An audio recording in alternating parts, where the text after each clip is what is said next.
നമസ്കാരം. ഭൂമിയെ ലക്ഷ്യം വെച്ച് വരുന്ന അതിഭീമൻ ചിഹ്നഗ്രഹമായ 2024 ON ഭൂമിക്ക് അരികിലേക്ക് എന്ന മുന്നറിയിപ്പുമായി അമേരിക്കൻ ബഹിരാകാശ ഏജൻസിയായ നാസ രംഗത്തെത്തിയിരിക്കുകയാണ്. 2 ഫുട്ബോൾ മൈതാനങ്ങളുടെ വലിപ്പമുള്ള ചിഹ്നഗ്രഹമാണ് ഭൂമിക്ക് അരികിലേക്ക് കടന്നു പോകുന്നത്. സെപ്റ്റംബർ 15-ാം തീയതിയാണ് ഇത് ഭൂമിക്ക് അടുത്തുകൂടെ കടന്നു പോവുക. ഇതിന്റെ സഞ്ചാരപാത നിലവിൽ നിരീക്ഷിച്ചു വരികയാണ്. ഭൂമിക്ക് ഭീഷണിയാവാൻ സാധ്യത കുറവാണെങ്കിലും നാസ കനത്ത ജാഗ്രതയോടെയാണ് നിരീക്ഷിക്കുന്നത്.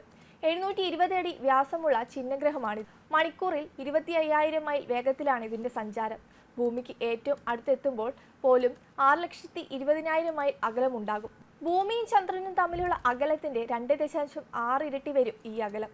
എങ്കിലും 2024 ON ചിഹ്നഗ്രഹത്തിന്റെ സഞ്ചാരപഥത്തിൽ വരുന്ന നേരിയ വ്യത്യാസം പോലും ഗുരുതരമായ പ്രത്യാഘാതങ്ങൾ ഭൂമിക്ക് സൃഷ്ടിക്കും എന്നതിൽ നാസ കടുത്ത ജാഗ്രതയിലാണ്. നാസയുടെ കാലിഫോർണിയയിലുള്ള ജെറ്റ് പ്രൊഫഷണൽ ലബോറട്ടറിയിലാണ് 2024 ON ചിഹ്നഗ്രഹത്തിന്റെ സഞ്ചാരപാത പിന്തുടരുന്നത്. ഇതിനായി അത്യാധുനിക ഒപ്റ്റിക്കൽ ടെലസ്കോപ്പുകളും റഡാറുകളും ഉപയോഗിക്കുന്നു. 2024 ON വലിപ്പം, ആകൃതി, ഘടന തുടങ്ങിയവയെക്കുറിച്ച് കൂടുതൽ വിവരങ്ങൾ ശേഖരിക്കാൻ ഇതുവഴി ജെറ്റ് പ്രൊപ്പൽഷൻ ലബോറട്ടറിക്കാവും.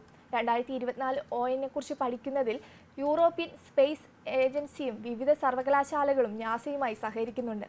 അതേസമയം മനുഷ്യരാശി നേരിടുന്ന യഥാർത്ഥ ഭീഷണിയാണ് വലിയ ചിഹ്നഗ്രഹമായിട്ടുള്ള കൂട്ടിയിടിയെന്ന് ഇസ്രോ മേധാവി S. സോമനാഥ് കഴിഞ്ഞ ദിവസം പ്രതികരിച്ചിരുന്നു. നമുക്ക് ജീവിക്കാൻ ഇനിയൊരു ഭൂമി മാത്രമേ ഉള്ളൂവെന്നും അപ്പോഫിസ് ഉയർത്തുന്ന ഭീഷണിയും ഭാവി ഭീഷണികളും തടയിടാൻ ഇന്ത്യ എല്ലാ രാജ്യങ്ങളുമായി സഹകരിക്കുമെന്നും S. സോമനാഥ് പറഞ്ഞിരുന്നു.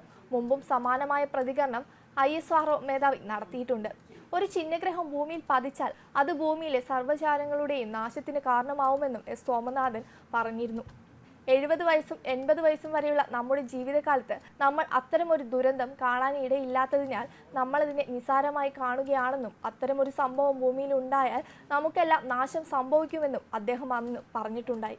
കൂടാതെ 2029 ഏപ്രിൽ 13-ന് അപ്പോഫിസ് ഭൂമിയിൽ നിന്ന് 32,000 കിലോമീറ്റർ ദൂരപരിധിയിലെത്തും. ഇത് ബഹിരാകാശ ഏജൻസികൾക്ക് അപ്പോഫിസിനെ കുറിച്ച് വിശദമായ പഠനങ്ങൾക്ക് അവസരം നൽകും. 5,000 മുതൽ 10,000 വർഷങ്ങൾക്കിടയിൽ ഒരിക്കൽ മാത്രമേ ഇത്രയേറെ വലിപ്പമുള്ള ചിഹ്നഗ്രഹം ഭൂമിയുടെ ഇത്രയും അടുത്ത് എത്തുകയുള്ളൂ എന്ന് യൂറോപ്യൻ സ്പേസ് ഏജൻസി പറഞ്ഞിരുന്നു. ഇതിനുശേഷം 2036-ലാണ് അപ്പോഫിസ് ഭൂമിക്കരികെ എത്തുക. വെബ് ഡെസ്ക് കർമ്മ ന്യൂസ്.